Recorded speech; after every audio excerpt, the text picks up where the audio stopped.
17 working fireplaces in that building. They built that slanted roof for easy snow removal. I am not making that up. It happened to be the federal design of the day, and we got one.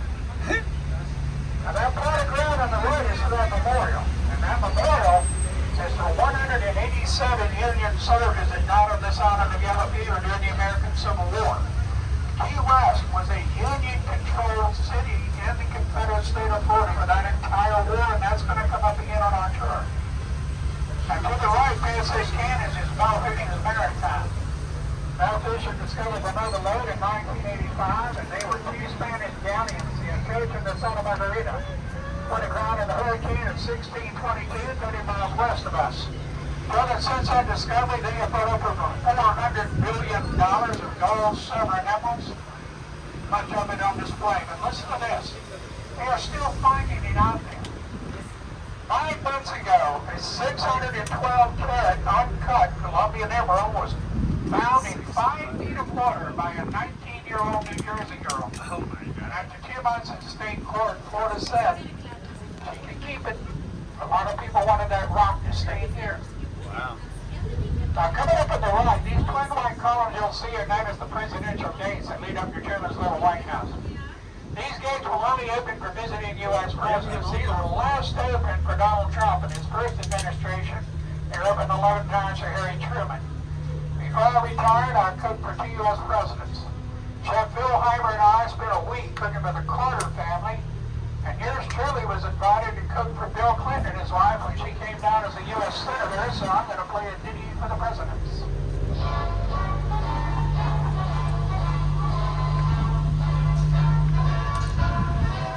All right, let's get this out of the way. You're going to find out that trees and birds are 2 of my passions. Coming up on the left is a banyan tree, which is the largest member of a group called ficus. Ficus trees have these aerial roots. You see them coming down over the sidewalk, and as they touch ground, notice they form another trunk and spread away from the main trunk. Total, this is all one tree, front yard and back. That tree was planted over 140 years ago by one of my mama's relatives. That was a woman named Myrtle Cosgrove. That was her and her husband, Captain Philip Cosgrove's home. And because it's Friday, I give extra. Philip Cosgrove was the first American on station in Havana Harbor after the USS Maine exploded in 1898. He brought back 23 burned and injured sailors to the Nuts Hospital that was here. 7 of those sailors are buried in our cemetery. On the right is the Key West Post Office. You might be thinking, big deal, and that's the only one we've got. We're kind of proud of it. It was designed by an architect named Sonny McCoy. Now, Sonny McCoy was a 3-term mayor in Key West back in the 1970s. He is also in the Guinness Book of World Records. In 1976, our mayor ordered skiing non-stop from Key West to Havana, Cuba. 6 hours and 14 minutes on a ski put him in the Guinness Book. Doing this without Castro's permission put him in a Cuban jail for 10 hours when he got there. Castro had him sent back here on a diplomatic plane when they figured out what he was up to. What was he up to? A bicentennial. Had to be done. And if anybody ever asks you what the name of the boat he's skiing behind, you can say, the Bullwinkle. And if that ever comes up in a conversation you did not initiate, I'll give you $1,000. Coming up on the right, a sign that reads, we get into U.S. Highway 1 North, line mark 0. U.S. 1 North starts here. It ends 2,209 miles away in Fort Campman on the beautiful Canadian border, and my wife is a beautiful Canadian. That mile 0 sign is considered the most stolen in Florida, and it'll disappear from that post on an average of 7 times a year, mostly during college spring break. Third, I've got 2 in my house. The only one that I got was the night I graduated Key West High School in 1969. The other one inside my house, and now my older brother Randy graduated in 1959. But I know for a fact it sure takes a 9/16 wrench to get it off that post. Go for it. So I told you I like trees. You might be wondering how come we didn't talk about that big old kapok tree we just passed. Total, there are 7 kapok trees left on this island. They are important to our history in a way that you won't imagine. But I guarantee you before we're done, we'll discuss that tree. But right now, here's a tree to talk about that's not on the tour. It's summertime, obviously. But on the next block on the left and the right, you can see these tall canopy trees with large clusters of scarlet blossoms in them. See them on the next block? Some of them are Royal Poinciana. The center belongs to the Royal Poinciana. They are not indigenous to the Western Hemisphere. These trees are brought from the Caribbean by the early French and Spanish. They're from Madagascar. They're very messy, very high canopy, but very beautiful and only live in the summer. The light name is Dillonix regia, which means royal conspicuous blossom. If you take one blossom out of that cluster, it's got 5 petals shaped in like a claw. Alright. Sandy Cornish. Sandy Cornish was born a slave. Sandy Cornish bought his way to freedom up in the Panhandle of Florida in 1850 after working 10 years on the Tallahassee to St. Mark's Railroad. He made his way to Key West and became one of the most prominent businessmen on the island. In 1865, to celebrate the end of the American Civil War, Sandy and his wife built the first all-African-American church in Key West called the AME Zion Church. It's one of my wife's favorites because it's all Dade County fine inside, but it's here on the right. If you get a chance later in your busy day, you come back to Sandy's church and jump over these chains that say "Do not enter" and walk up those steps. You'll discover those front doors are built without locks. In his will, Sandy demanded the front doors of the church never be closed, so they built them without locks. How about that? I want to say hello to this lady in her purse. She's my grandmother. She used to be a nurse out in the hospital. She's not there.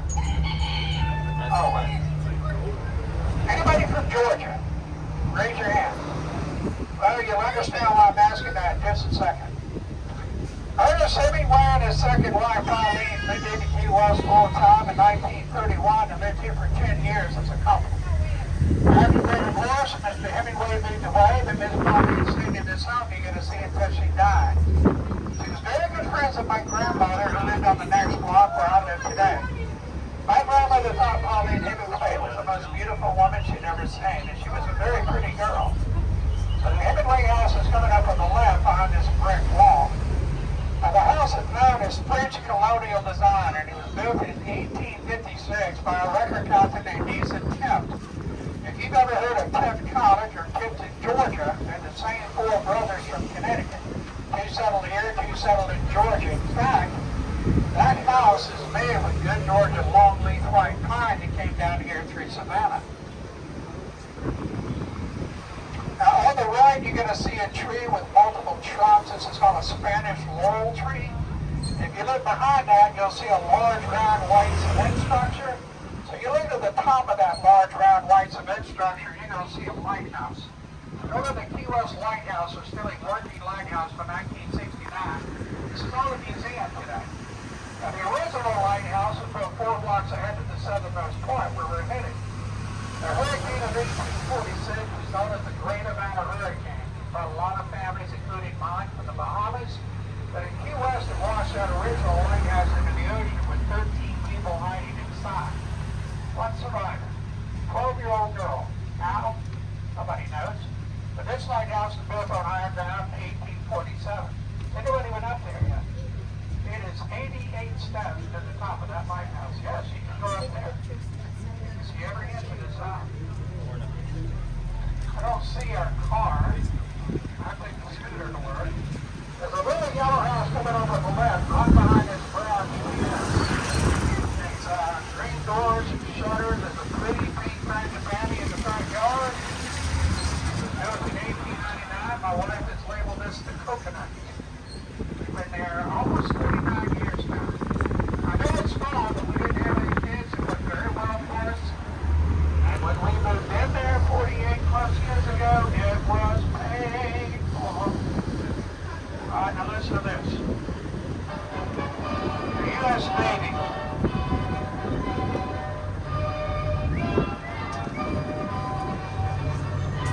Okay, boys and girls. There has been a U.S. naval presence on this island since 1823. Your Navy has more property on this island than anyone by far. There are 5 separate naval annexes in Key West alone. We were home to the last 2 diesel submarine squadrons the Navy had. 9 miles north at Boca Chica Naval Air Station is one of the largest Top Gun training facilities in the Western Hemisphere. This is a Navy town. One of those naval annexes is coming up on the right at the stop sign. It's the Naval Air Station Truman Annex. It's where a lot of our jet pilots and their families live. When I get up here and you look at this gate, you might want to say, Kitty, this is a rather secure gate for a residential area. And it is, because it's also headquarters to the Joint Caribbean Task Force Command. And this is where our local SEAL detachment teaches other people how to hold their breath underwater. I got no idea what you think of the Navy, but they got talent and dedication. Truman, I grew up in this U.S. Navy town. One of the reasons I joined the U.S. Army, down in that baseball scholarship, but that's a whole other story. Oh, we're approaching the southernmost point. There's going to be a red, black, and yellow marker buoy that will pass on our right. And there's very marks as far south as you can get in the continental United States without getting wet. It's going to read 90 miles to Cuba. How far is it? 93. Anybody from Texas? Well, you're actually 86 miles further south than Brownsville, Texas, on the latitude. I have no idea why, but that seems to upset the city council of Brownsville, Texas. We are the southernmost continent in America. We're watching the southernmost tourists take their southernmost pictures at the southernmost point. Truman, this is one spot on the island you do not want to be on during the Atlantic storm. It gets real nasty over here. I'm trying not to hit the southernmost lady standing in the southernmost street, taking their southernmost pictures at the southernmost point.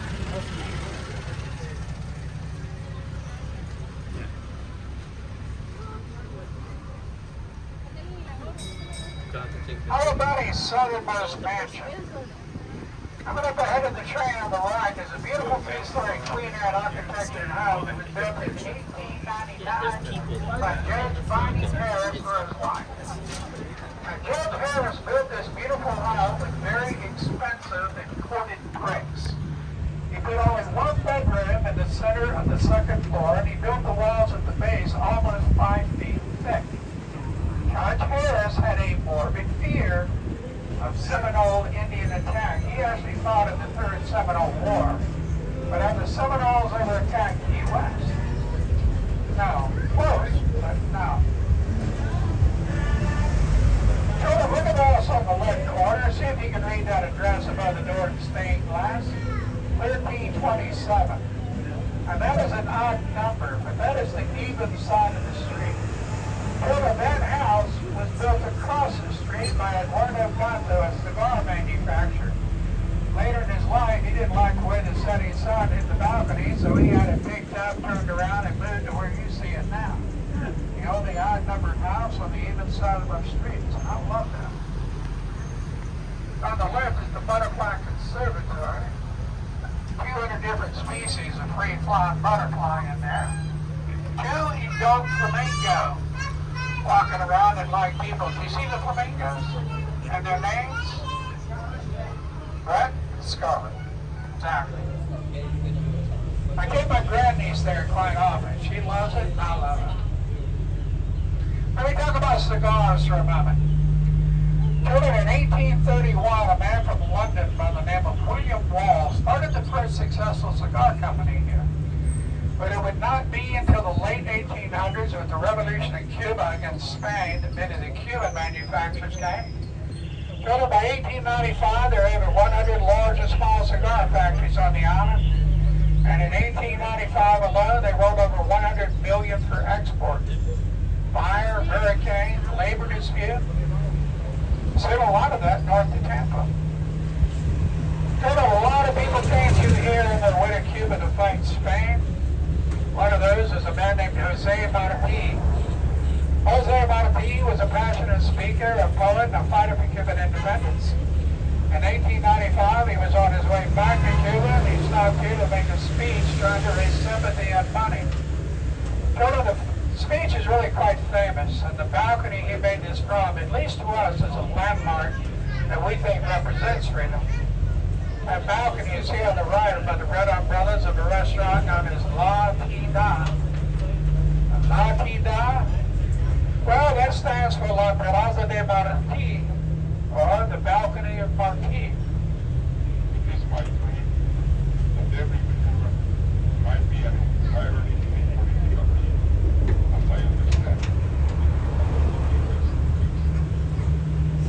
You know, when I was very young, maybe second grade, everybody was learning this little poem.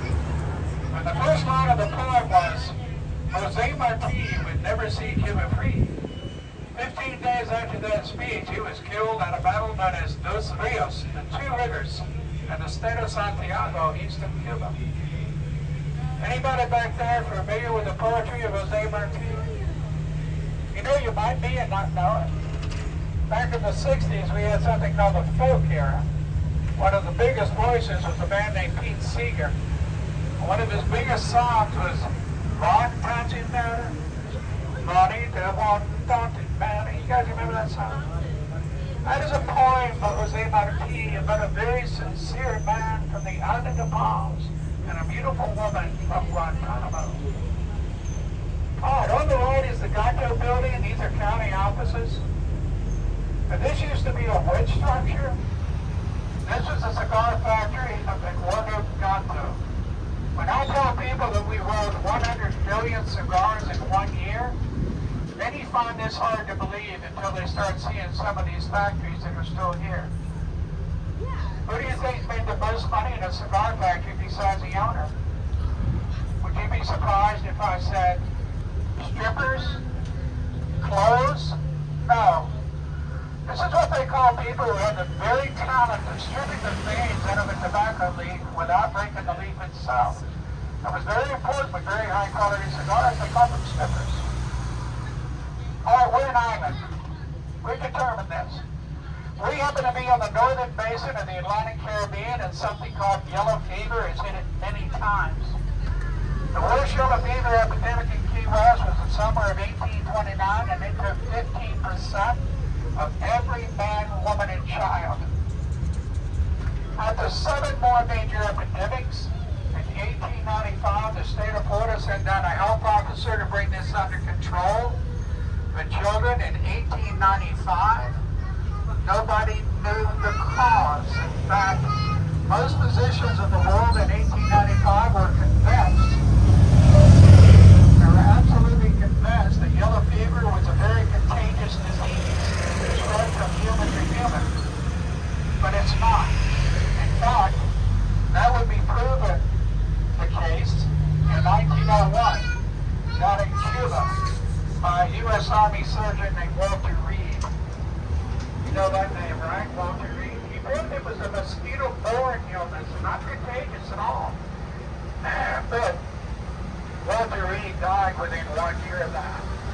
In 1902, Walter Reed returned to Washington, D.C., and at the age of 37 years old, his appendix ruptured and he died from massive peritonitis with a career still ahead of him. All right.